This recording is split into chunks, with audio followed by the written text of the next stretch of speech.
Alam niyo ba guys, dito, sumakay ka ng bus, doon ka lang ititigil sa talagang saktong babaan.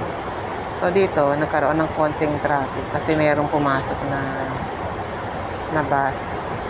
Hindi, na truck pala, na truck. Truck ng isda yun na lumiko. Ngayon, tumigil tong bus na sinasakyan.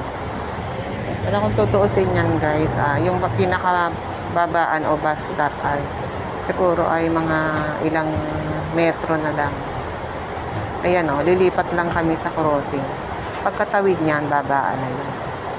Pero hindi pwedeng bumaba kasi hindi binubuksan ang pinto ng bus. Nakita nyo, nakatayo lang yung mga tao. Kung saan yan ibubukas ang pinto ng bus, doon lang talaga dapat bababa. So, hindi katulad sa atin, pag ganyan, nagka-traffic na at malapit ka na doon sa pinakababaan, ang mga tao, hugos na ng baba, di ba? Bababa na yan, pandalasan na yan, tapos maglalakad ka sa tagiliran ng sasakyan, sa tagiliran ng kalsada. So, ang mangyayari, makakadagdag lalo sa trapiko, no?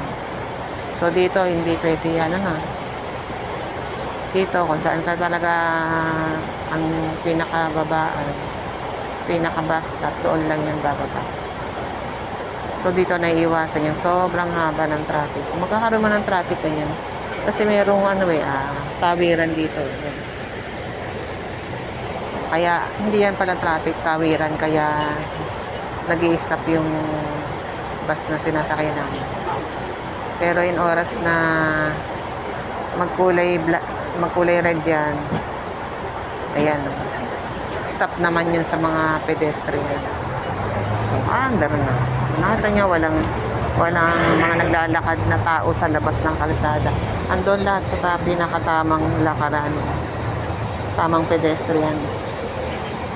Ayan, So, ayan. Baba na dito. Kanya bubukas ang pinto niya. Saka pa lang bubukas ang pinto. Ganyan. Tapos sa mga tao, nakapila ng maayos. Kita nyo? Ayan na, sila naman yung sasakay diyan. Ayan na. May pinaka-bus stop talaga yan. Ayan na.